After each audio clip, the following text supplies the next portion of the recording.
welcome to everybody joining us today at this webinar.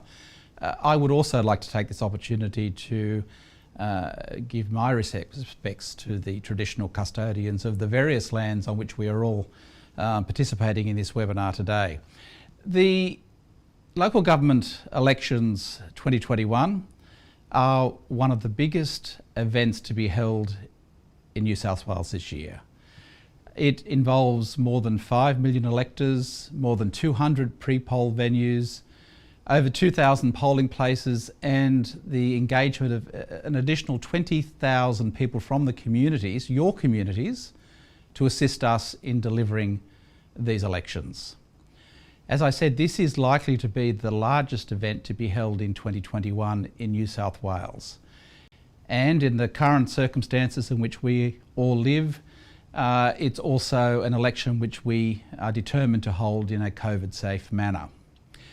The purpose of these candidate webinars is to help political parties, candidates and scrutineers to participate more fully in this important event. We will give an overview during the webinars of the process and procedures for nominating and campaigning, and compliance obligations surrounding election funding. But having said that, I must stress that these webinars are provided to give guidance and awareness only. Each of you have your own individual circumstances, and we are not giving legal advice in relation to those circumstances. If you have a matter where you believe it raises in matters of interpretation of the legislation and your own legal circumstances, please obtain your own independent legal advice. Our aim is to deliver these elections with transparency, fairness, and in the current climate, a safe, healthy environment for you and the people of New South Wales to exercise their democratic rights. So again, welcome, and I'll now pass you back for the rest of the webinar. Thank you.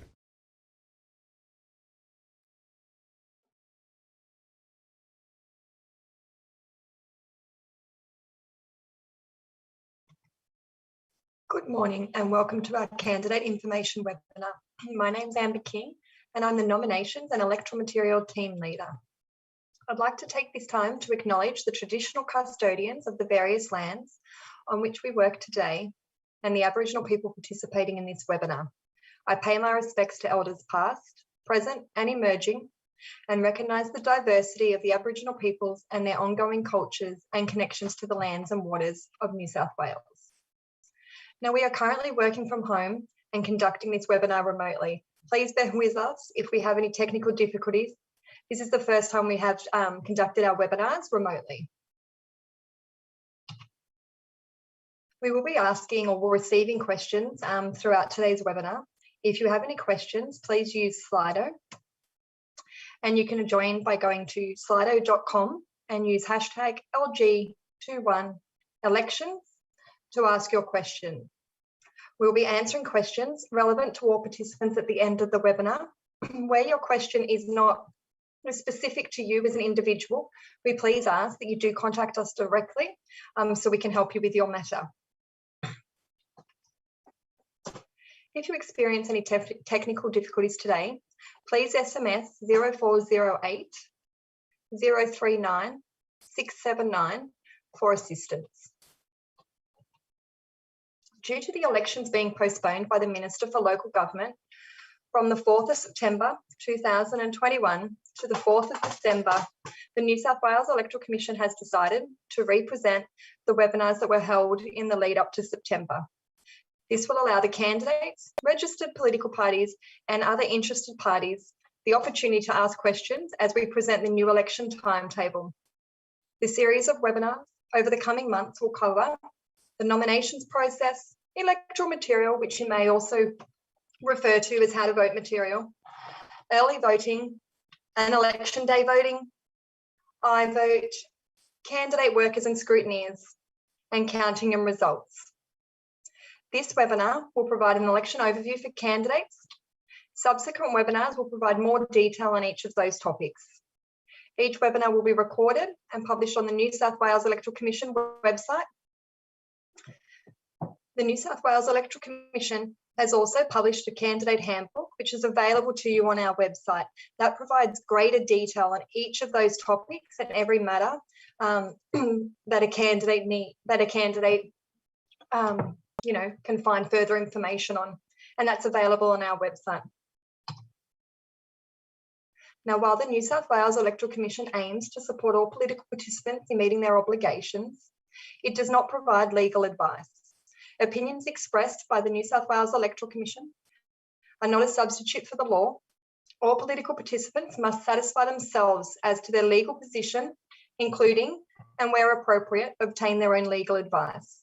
It is the responsibility of an individual to ensure they comply with the electoral law.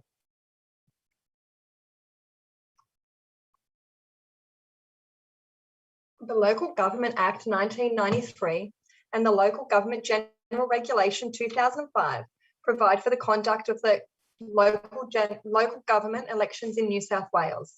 The Electoral Funding Act 2018 and the Electoral Funding Regulation 2018 provide for the management and disclosure of election campaign finances and the registration of electoral participants at a local government elections. The legislation may be viewed on the New South Wales legislation website. Now, I'd just like to provide an overview of the election to you understand the scale of the local government election. In December, 1,222 councillors and 43 mayors will be elected. A council will vary from 900 to 253,000 electors. We are anticipating 4,500 candidates will nominate for the upcoming local government election. The New South Wales Electoral Commission will employ more than 20,000 election officials. We will print more than 8 million ballot papers, and we will open more than 220 pre-poll venues and 2,200 election day venues. Now, as I've mentioned, the local government elections were due to be held on the 4th of September, in September last year, but were postponed for 12 months due to COVID-19. The election has now been postponed for a further 3 months, and the election day is now Saturday, the 4th of December 2021. Candidates elected in December will be elected on a 3-year term, with the next local government elections after December 2021 to be held in September 2024. A full election timetable can be found on the New South Wales Electoral Commission website. You can now see important upcoming dates in order to nominate and have your name included on the ballot paper. The nomination online management system will be available from early October on the New South Wales Electoral Commission website. The close of rolls will occur at 6 p.m, Monday the 25th of October. Lodgements of nominations will commence Monday the 25th of October. Nominations will close at 12 noon, Wednesday the 3rd of November, and the ballot paper draws will commence from 10 a.m, Thursday the 4th of November. I'd like to move on to talk about types of councils. Now, a council can be either divided or undivided. In the instance a council is undivided, the councillors are elected to represent the entire council area. Where a council is divided, it is subdivided into wards, and the councillors are elected for each ward. Certain councils have a mayor popularly elected by all the electors in their area. That election is held at the same time as the election for councillors. So where the mayor is not popularly elected, they are elected by and from the elected councillors. In this instance, the New South Wales Electoral Commission is not involved in those elections. The number of councillors elected for each council varies from council to council. Where councils have wards, an equal number of councillors are elected for each ward.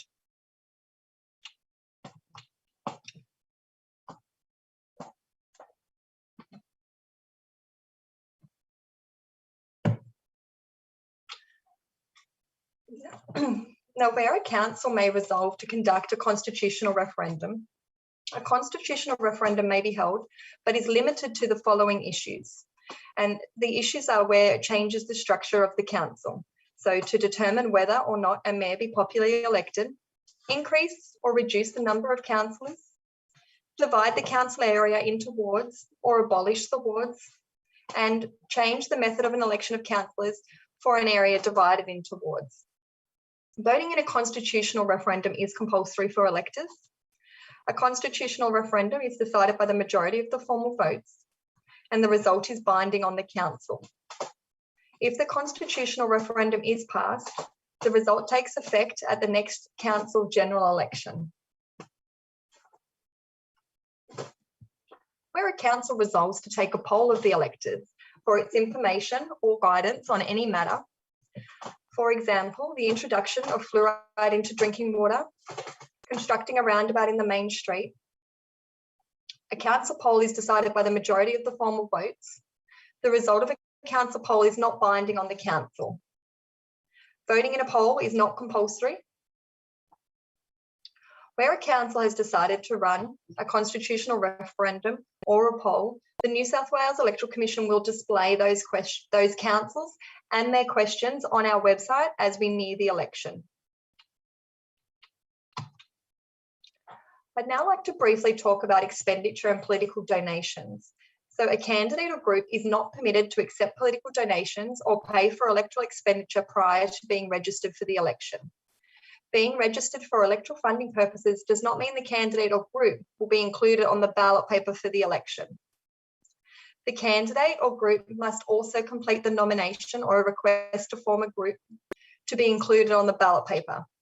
Registrations for the election are now open. Registration forms can be found on the New South Wales Electoral Commission website and must be submitted directly to the New South Wales Electoral Commission by Wednesday, the 3rd of November, 2021.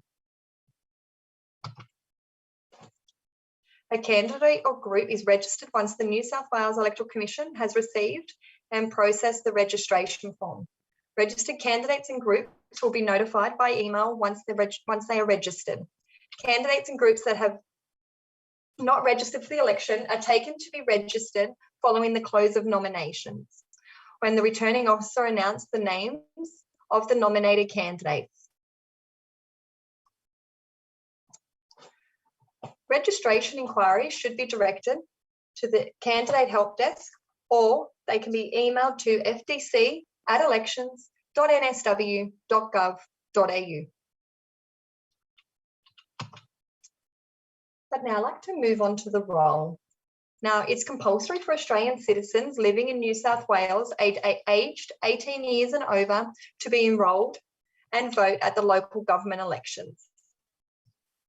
The roll of electors for each council area or ward is a composite roll comprising of the residential roll, the roll of non-resident owners of rateable land, and the roll of occupiers and rate-paying lessees. A person can only be enrolled once in a particular council area. So, for example, a person on the residential roll for the City of Sydney Council and non-residential roll for the South Coast. A person cannot be on the residential roll and non-residential roll for the City of Sydney. The residential rolls for New South Wales local government elections are jointly maintained by the New South Wales Electoral Commission and the Australian Electoral Commission. A residential roll for each council area or ward will be prepared for the elections. Voting is compulsory for all electors on a residential roll. I'm now going to talk about the non-residential electors and the role of occupiers and rate-paying lessees. I'll refer to these going forward as the non-residential role. So the general manager of each council receives the applications for and prepares the non-residential role. Electors can enrol in more than one council area if they meet the criteria for inclusion on the non-residential role, but they can only vote once within a council area. The enrolment qualifications for the non-residential role can be found on our website. Voting is compulsory for electors in the City of Sydney Council on the non-residential role. Voting is optional for electors on the non-residential role in all other council areas or wards. The non-residential role lapses after each election, and the general manager of a council is to prepare a new non-residential role for the next election and keep it updated. Any inquiries regarding the properties and entitlements of the non-residential role should be directed to the relevant council.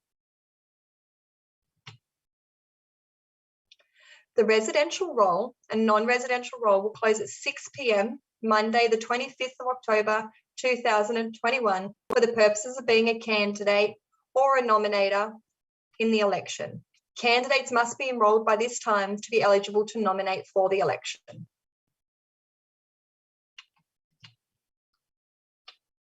A candidate is entitled to a copy of the list of electors for the ward or council for which they are contesting.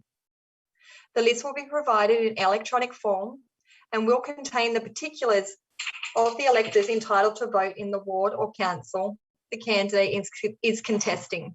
Now, candidates can request a list of electors by completing the form Candidate Request for Electronic List of Electors, LG 220, and submitting it to enrolmentsupport@elections.nsw.gov.au. The form can be obtained from the returning officer or our website, or alternatively by contacting the candidate help desk. It is important to note at this time that it is an offence to use the information in the list of electors for any other purpose than in connection with the election. For example, you must not use the roll for other political activities unrelated to the election. You must not use it for commercial purposes or offer it for sale. You must not disclose the information to another person so that they can use it for a purpose unrelated to the election. The current penalty is $110,000 for incorrect use. Candidates can obtain the list of electors once they have been officially nominated as a candidate by the returning officer. I'd like to move on to how candidates are nominated. Now, for this election, prospective candidates and groups have the option to complete and lodge their nomination online or by completing a paper nomination or grouping form and lodging it in the returning officer's office. The nomination deposit is $125 per candidate, capped at $625 for a group of 5 or more councillor candidates. Candidates and groups can lodge their nomination forms and pay their nomination deposit online using either a MasterCard or Visa. The nomination online management system will be accessible on our website from early October and will allow candidates to start preparing their nominations. The nominations cannot be lodged until the nomination period commences. The nomination form, request to form a group, and the nomination deposit must be lodged between Monday, the 25th of October and 12 noon, Wednesday, the 3rd of November, 2021. Late nominations will not be accepted. It is a candidate's responsibility to ensure a fully and correctly completed nomination form and nomination deposit is received by close of nominations. The Local Government Act 1993 sets out who may be elected and who is disqualified from holding civic office, that is, who a councillor or mayor.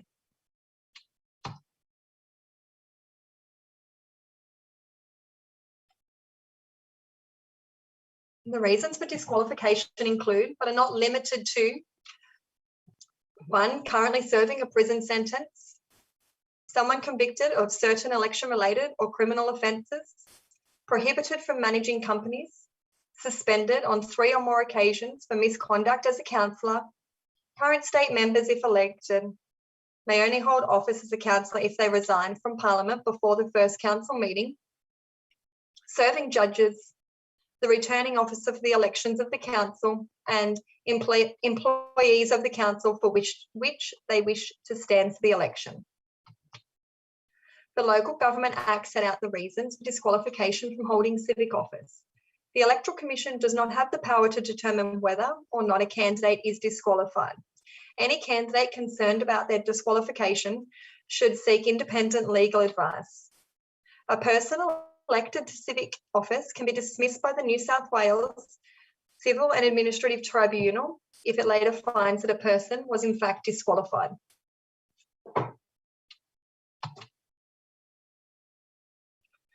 The regulated election period is from Monday the 25th of October 2021 up to 6 p.m. Saturday the 4th of December.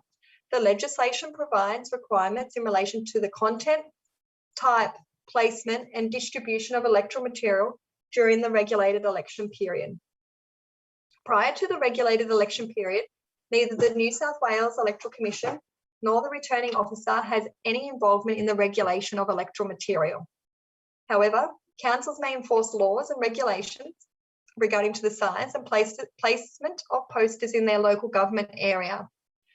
To assist with the preparation of electoral material and the importance of electoral material being accessible, the New South Wales Electoral Commission has published guidelines on creating accessible electoral material and has provided templates on our website, which may assist you in the lead up to the election. The early voting options available for the local government election will include pre-poll voting and postal voting.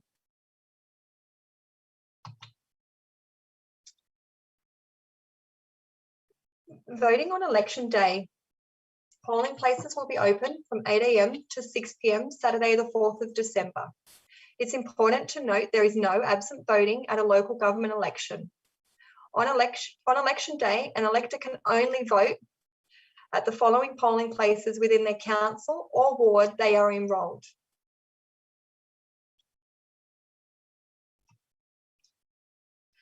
Now, it's just a reminder that we are taking questions today. And if you do have any questions, we are using slido.com and you can enter our chat by using hashtag LG21elections and we'll move into answering any questions if any received. I'd like to take this opportunity to invite Greg Cobson, Manager for Candidates and Results, to assist in this, with answering any of those questions. Okay. I can't see that we've actually received any at this time, so we'll just wait a moment in case anyone has any questions that they'd like to raise with us. Greg, I can see you've joined us. Yes, hi. Hi, Amber. My name's Greg Cobson. I'm the Manager of Candidates and Results at the New South Wales Electoral Commission, and I've just joined the webinar to assist Amber should there be any questions that you want to raise. Thank you, Amber. Okay, so Greg, we don't have any questions at this time. So what I'll do is I'll move through the next couple of slides in case any come through. Okay, certainly. So Greg, I do believe there's some actually that have come through. Bear with me. Okay. So do we have to register again if we registered earlier for the September elections? Now, with regards to registering, if you registered for the purpose of funding and disclosure, you do not need to register again following the election being postponed. If you are talking about creating your nomination, you will need to create your nomination again, and then that is required to be lodged from the 25th of October for the purpose of having your name on the ballot paper. Okay. Okay, I think that's all we've got at the moment, so I'll keep working our way through, and if anything comes up, I'll make an effort to obviously address your questions. Okay. Okay. So the next webinar we will be conducting will be on Thursday, the 17th of September, and we'll cover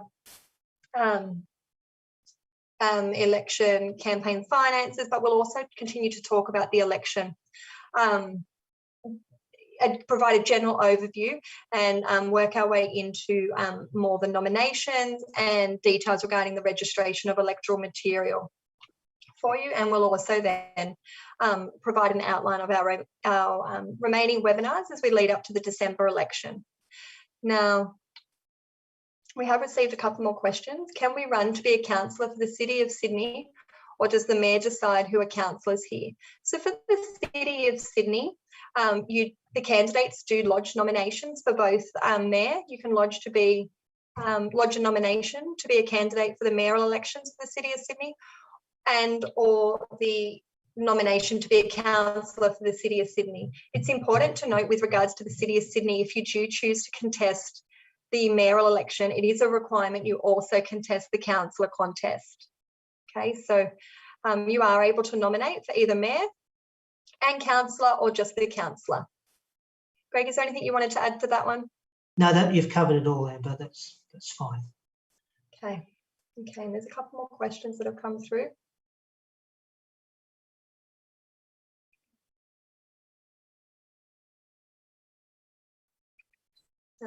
Now, with the 3-year term, can we exit the term early if we wish to run for a state election in 2023? Greg, I'll get you to give me a hand on this one. Sure. So the question is, if you are successful and elected as a councillor at these current elections, do you have to withdraw your nomination? So do you have to resign prior to nominating at the next state election? Look, we'll take that one on notice and give you advice on that. I don't know the answer, and rather than give you incorrect information, if you'd like to ring the candidate help desk or email the candidate help desk with that particular question, and we will respond directly. So I apologise, but I don't have the answer with me. And just on that, Greg, I'll move on shortly with regards to how you can contact us so we can answer that matter for you. Yeah, sure. Okay. Okay, so there is a couple of questions that come through. Okay, so one of the questions is how to vote material needs to be registered and how do we do this? Now, electoral material that needs to be registered is electoral material that will be distributed on election day. So anything you plan to distribute or leave where it can be collected on election day, that's being Saturday the 4th of December, needs to be registered with the New South Wales Electoral Commission. Now, the New South Wales Electoral Commission will have an online application available for you.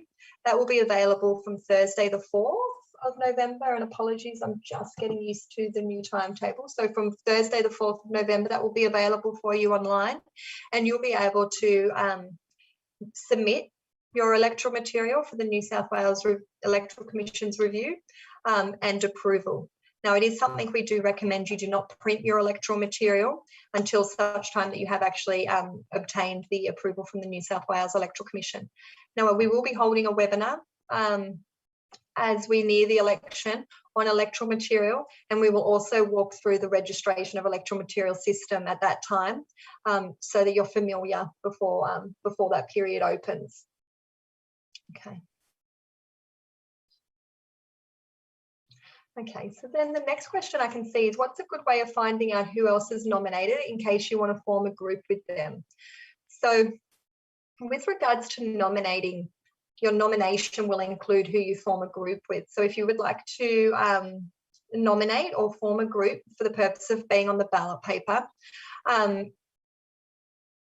at this stage, we don't have any candidates who are nominated, but you could look at the list of registered candidates, which is available on our website, for you to consider who you want to form a group with.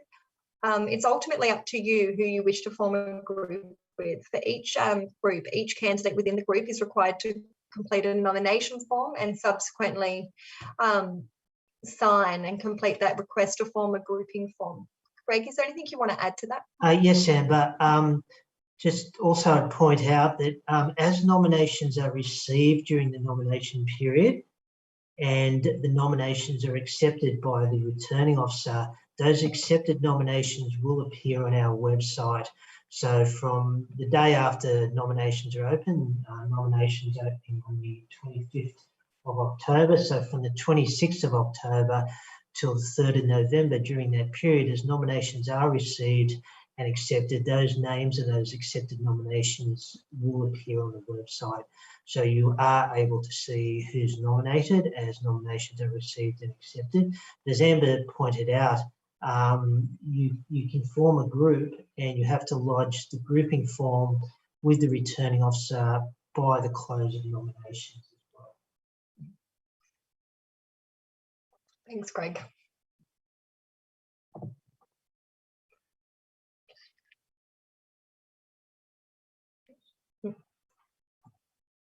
So one of the questions we've got here is, if you wish to name your group, is this done through the registration or nomination process? Now, this is something that actually does confuse a lot of people, and we receive a lot of inquiries about it. Now, for the purpose of registration, you are able to indicate a name for your group, okay? So when you're registering for the purpose of funding or disclosure or receipt of political donations, you are able to indicate a name. For the ballot paper, however, when you lodge a request to form a group, you are not able to indicate a name for your group on the ballot paper. The only groups that are entitled to have a name on the ballot paper is a group that's nominated by a registered political party. And then the group is able to indicate whether they would like the party's full name or abbreviated name as per the list of registered political parties. So if you were being nominated by a registered political party, you were able to have on the ballot paper the registered political party's name for your group, if you have a group voting square above the line. If you're being nominated by 2 electors, you're not able to request a group name on the ballot paper. Now, we will be holding a webinar on nominations, and we'll go into a greater detail about the names of groups and how they can be requested for the ballot paper. Greg, you look like you're about to jump in. Yes, Emma, I just wanted to add there, we do have sample ballot papers in the candidate handbook on the website. So if you'd like to refer to the candidate handbook on the website and look at those ballot papers, you'll be able to see sample ballot papers. As Amber mentioned, only registered political parties under the legislation can use their party name on the ballot paper to identify their groups of candidates. If you're a group of candidates who are independent candidates, you won't have the word independent above your box above the line. You'll only be known by the group letter. So, for example, if you were drawn out as a second group on the ballot paper when the returning officer conducts the ballot paper draw, you'll be known as Group B. So there'll be a group letter above each box above the line for your group, but you can't name your group because only registered political parties under legislation can use their party name on the ballot paper. Thanks, Greg. Now then,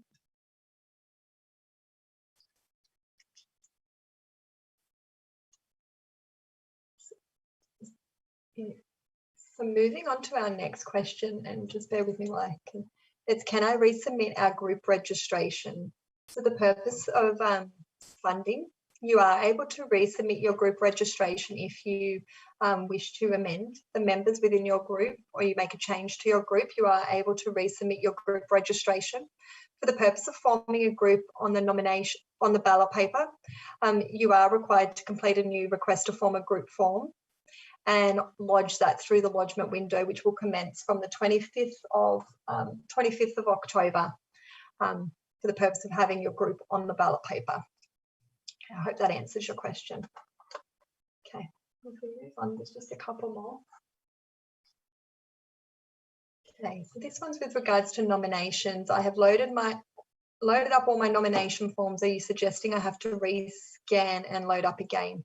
So yes, unfortunately, with the postponement of the election, the nomination online management system is required to be cleared, and we will be reopening that for candidates and parties to recommence their nomination process early October. And in that process, we require you to complete the information, the candidate to obviously sign, or the registered political party nominators to sign the relevant parts of the nomination forms and upload them again for lodgement from the 25th of October. So that further detail with regards to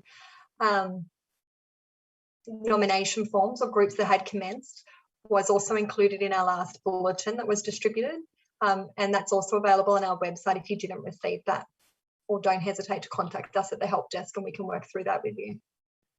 Okay. Okay, so Greg, this is continuing on in line with that is, if candidates haven't changed, why do we have to redo the nomination process online? It's appreciate. Yeah, sure. Look, we've never had an election postponement before, but the Electoral Commission had determined that for a number of reasons that nominations that were prepared but obviously not lodged yet for the September 4th election would not be accepted for the 4th of December election.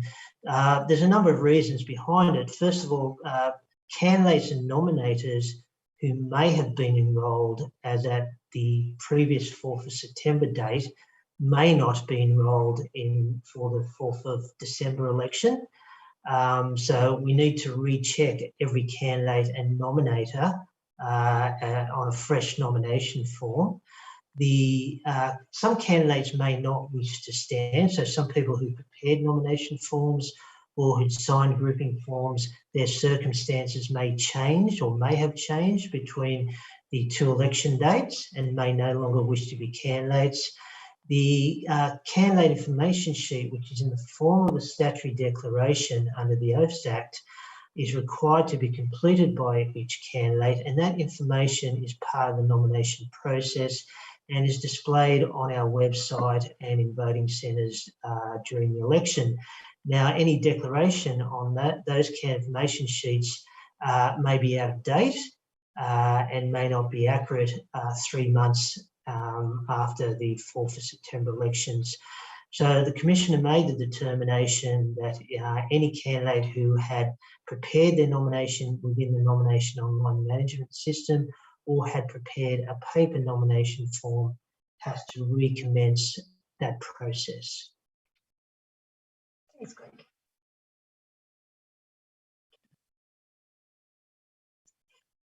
So continuing on again, can we still use the referees we used on the first noms? So when you say referees, I believe you're meaning nominators. So yeah, you can use the same nominators. You would need to obviously confirm with the nominators and have them complete the new nominator form that they still obviously wish to nominate you.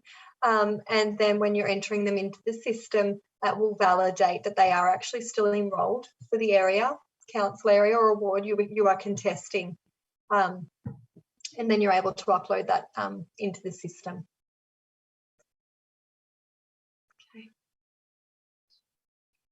Okay.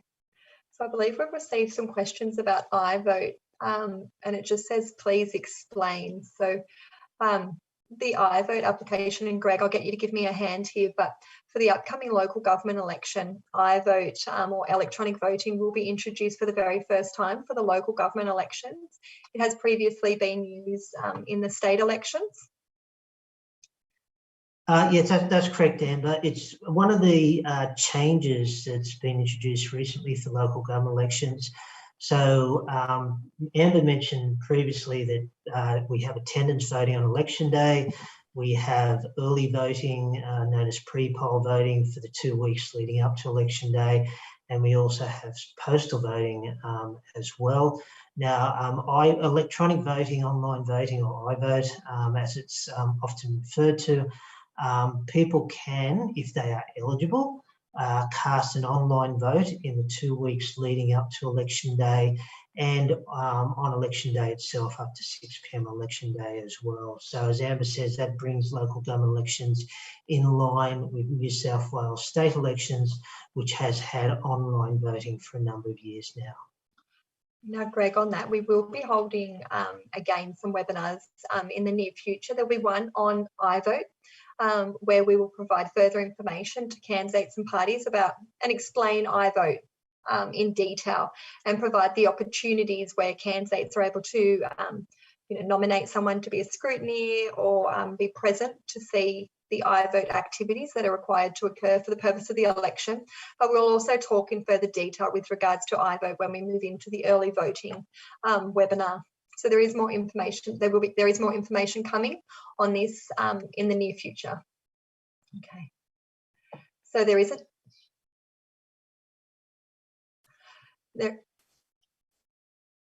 Yeah, so the next question, I can just see there's a couple of iVote questions, and sorry, I'm just working my way through them. Is there a restricted number for iVote votes? I'm not sure what you mean by that. Greg did touch on that there is an eligibility. So for somebody to be eligible to use the iVote, there is an eligibility criteria, and if the elector does meet that eligibility, then they are able to use the iVote platform, I believe. Is there anything you want to add in there, Greg? No, that's correct, Amber. As we've both mentioned, there are eligibility requirements for people to cast an online vote, and there are details in the candidate handbook on the website, and further details will be provided in future webinars. That's right, Greg. Now I can see there's one more with regards to iVote or electronic voting. So I think we've touched on that with regards to if we are still in lockdowns or there is something going on, there is electronic voting. But the intent is, or of the New South Wales Electoral Commission, we are working towards an attendance election. That is the direction for the 4th of December. There is options available to electors. They are able to apply for a postal vote if they aren't comfortable in attending a early voting or a polling place on election day. And then, Greg, I also believe the criteria for the purpose of early voting that has changed. So it is early voting is accessible to all of our electors, so that you can attend when you're comfortable, and hopefully we can also spread the load or spread the elector turnout. So instead of moving from one day, people are able to vote over that 2-week period. That's right. The eligibility requirements for early voting, postal voting, and early voting have been expanded, so to take into effect the public health orders under the current COVID-19 pandemic. Just to add to your point, Amber, the Electoral Commission is required to run the local government elections according to the Local Government Act and the regulations. And the Act and the regulation both provide that the election is an attendance election. So it's an attendance election on the 4th of December with the opportunity for people to cast an early vote or a postal vote or an online vote where eligible. So the Commissioner does not have the power to amend the method of the election to turn it into a full postal election or a full online vote. It has to be an attendance election under the current Local Government Act and regulation. Thanks, Greg. Now the next question we have is, will we be allowed to distribute postal vote forms? Now again, this was included in our previous bulletin with where you've prepared postal vote applications based on the September 4th election. They're not able to be distributed any further. We will contact you, the New South Wales Electoral Commission will contact you with regards to the creation of those postal vote applications. I believe that registered political parties or candidates will be able to distribute postal vote applications in the lead up to the election. They need to be reviewed and approved by the New South Wales Electoral Commission, but you will be able to distribute them the same as you were able to if the election had continued or gone ahead on the 4th of September. There's been no changes to that process. Yes, that's correct, Amber. So there's nothing preventing political parties or candidates from producing their own postal vote application form, circulating that. The issue we've had in the past is sometimes they get circulated without the Electoral Commission citing them, and they haven't captured any changes to legislation, or there may be some misleading information on it. So what we're asking is that we could cite it, please, before you actually produce it and print it en masse. Because if there is something wrong with it, then obviously that's going to be a cost to you as a candidate or a political party if you then have to reprint it at the direction of the Electoral Commissioner.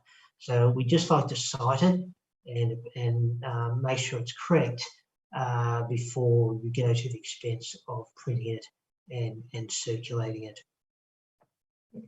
The other thing I'd point out, and we'll talk about this in later seminars, is that if you produce a post-vote application form and it's got the photo of a candidate or name of a candidate or references a political party, then it could be deemed to be electoral material. And if it's being distributed during the regulated election period, then it's got to contain the name and address of the person who authorised it and the name and address of the person who printed it to comply with the legislative requirements. So that's also another reason we'd like to cite it, because sometimes people distribute their own postcode application form and it doesn't have the required authorisation and printer's details on it. So we're not stopping you from doing it. We're just trying to make sure that you're compliant with all the legislation before it's actually printed and distributed in the public domain. And just on that, Greg, there will be further information included in our bulletins. So if you are subscribed to receive the bulletins, you will receive that information about the poster vote applications and where you can forward them for them to be reviewed by the New South Wales Electoral Commission, as Greg touched on. Okay. Now, the next question is, when will we be informed if we are allowed to distribute how to vote materials and install call flutes? Now, the legislation allows for the distribution of electoral material and you know, the use of call flutes at a polling place on election day or at a pre-poll venue.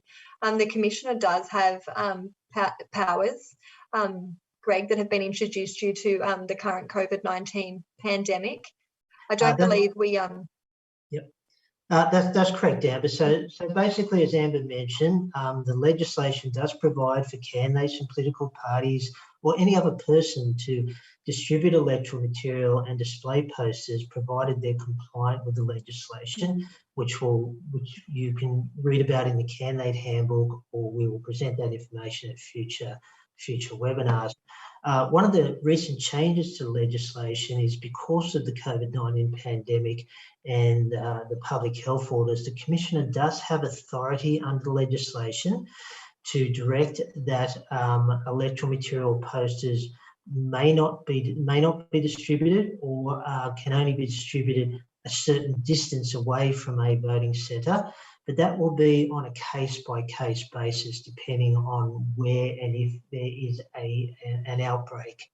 So if that did occur, then the Electoral Commissioner would obviously advise candidates who are nominated in that area, and will also provide information on the website. So like anything with this COVID-19 pandemic, it changes, it's ongoing, but the Commissioner does have the power to direct that electoral material not be distributed, or is only distributed in a certain distance from a voting centre. Yeah, see, we don't.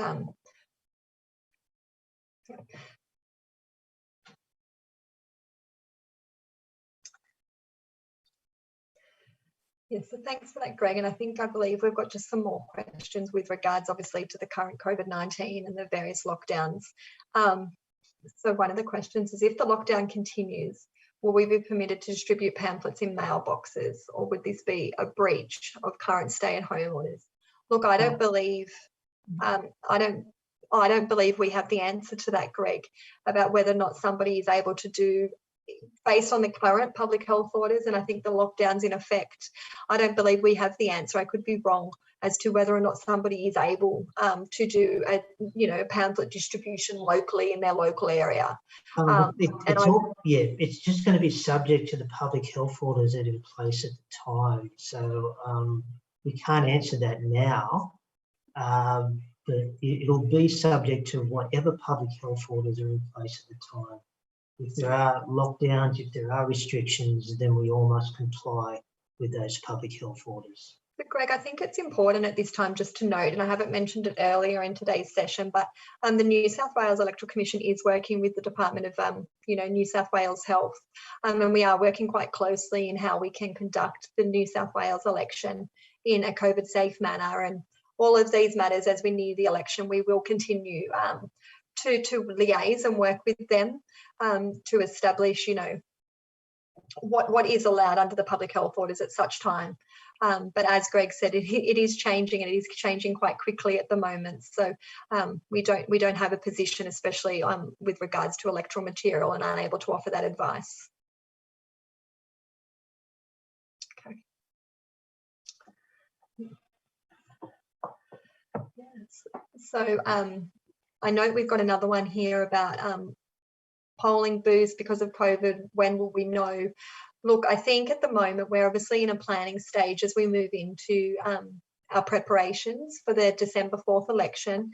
I think we will keep you informed. We will use the election bulletins to inform you of decisions or changes to any of our processes, if there's changes to our polling places.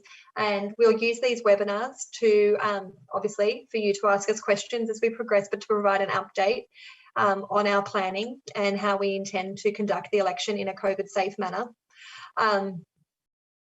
And I think at this time, Greg, I don't think we can really address much more of any of the COVID matters. We'll continue to use the bulletins as an avenue for providing information to both candidates or registered political parties or any of our stakeholders. And we can also try and incorporate more content with regards to some of these inquiries going forward in our webinars, so that we can try and make sure we are keeping you informed with how we progress. But at this stage, we're very much in the planning or the replanning as we move to the December 4th election. Yep. Okay.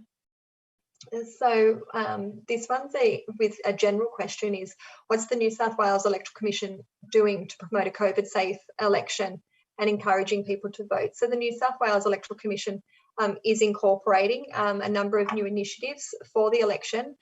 These were in place if we were to go to the polls in September, and that's with regards to we are introducing additional staff within each polling place to ensure high touch areas remain clean and in pre-poll venues.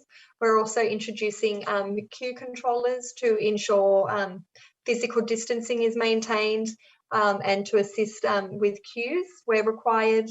QR codes will be introduced in all of our pre-poll polling place venues. And again, we will continue to revisit our COVID-safe measures as we lead up to the election, and in consultation with the New South Wales Health, where required, we will amend them. The next question we have, there's just a couple more I can see, is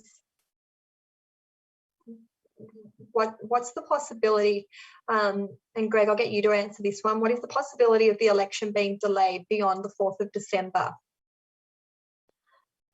Look, I'm not going to guesstimate what's going to happen. The legislation provides that the election is held on the 4th of December. That's what we're planning towards. As I mentioned previously, the legislation provides that the election has to be conducted as an attendance election, but I cannot give anyone any guarantees what may occur because of the fact that, you know, as we've all seen over the last 18 months, we're living in a pandemic, and yeah, if that changes, then we'll advise people. But at the moment, we are planning for an attendance election on the 4th of December as required by the legislation. And I think that answers another one, what is in place to ensure the election is not postponed for a third time. So the New South Wales Electoral Commission has no role to play in that. And as Greg said, we're working towards the 4th of December election. Okay.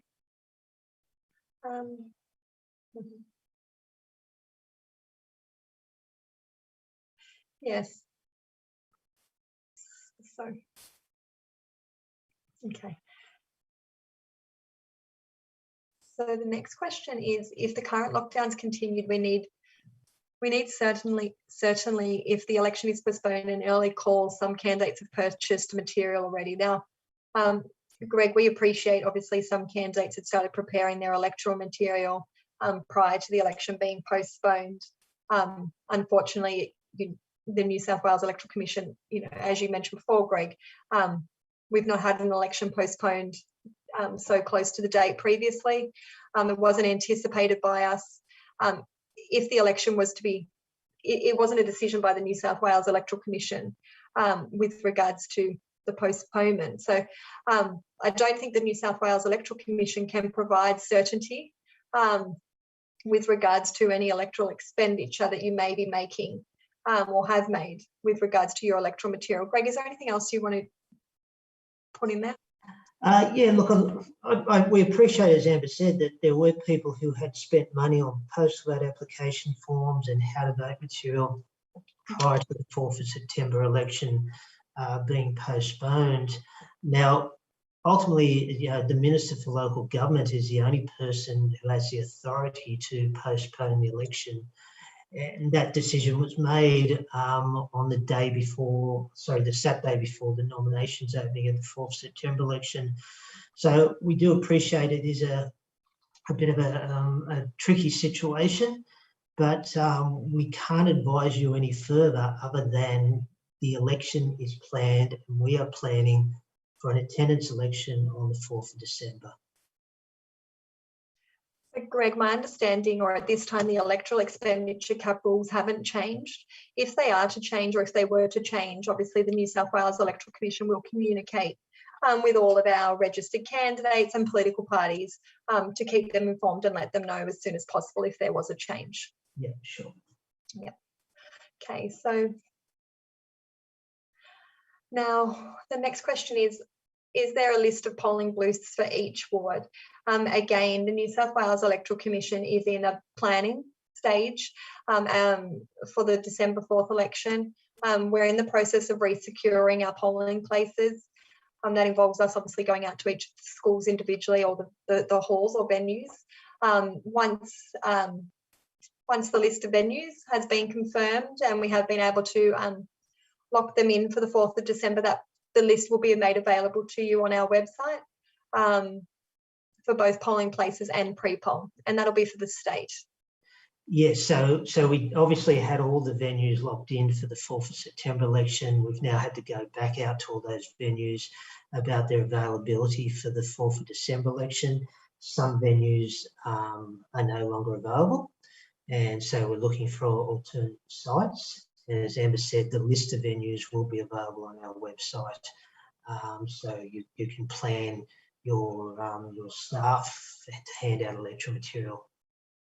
And Greg, again, we'll let you know when once we're at that position that they are available on our website, and we'll include that in our webinars, and we'll also include that in a bulletin as we near that time, so that you know when they are available. We'll keep you informed.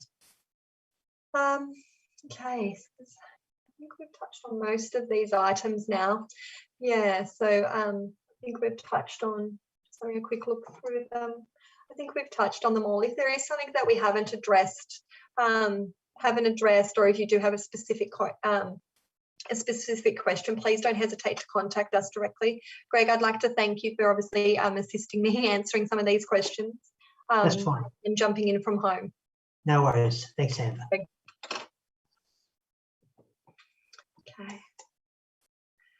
Okay, so I'm hopeful I've managed to put that back correctly. Okay, so as I've mentioned, we do have a series of upcoming webinars. The next webinar will be conducted on Thursday, the 17th of September. We're in the process of having that registration link added to our website, so please keep an eye out for that, and you'll be able to register, and we'll walk through the nomination. We'll start to walk through the nominations, registration of electoral material in more detail before we go into individual specific topic webinars on nominations, electoral material, and iVote. If you do have any more questions or inquiries that you'd like to raise with us, you can do that through our candidate help desk. You can contact us on 1300 022 011 or via our website, and we'll obviously get back to you as soon as possible on each of your inquiries. A recording of the webinar today will be made available on our website over the next few days. We do have a very small survey that we will distribute to you this afternoon. If you wouldn't mind just taking a few moments to complete that, it does assist us in obviously our preparation and planning for our future webinars. It is only a few questions, but I would like to take this time obviously to thank you for taking time out of your day. We do appreciate it, and we do hope that you found this webinar today informative. Again, thank you, and we hope to speak to you shortly.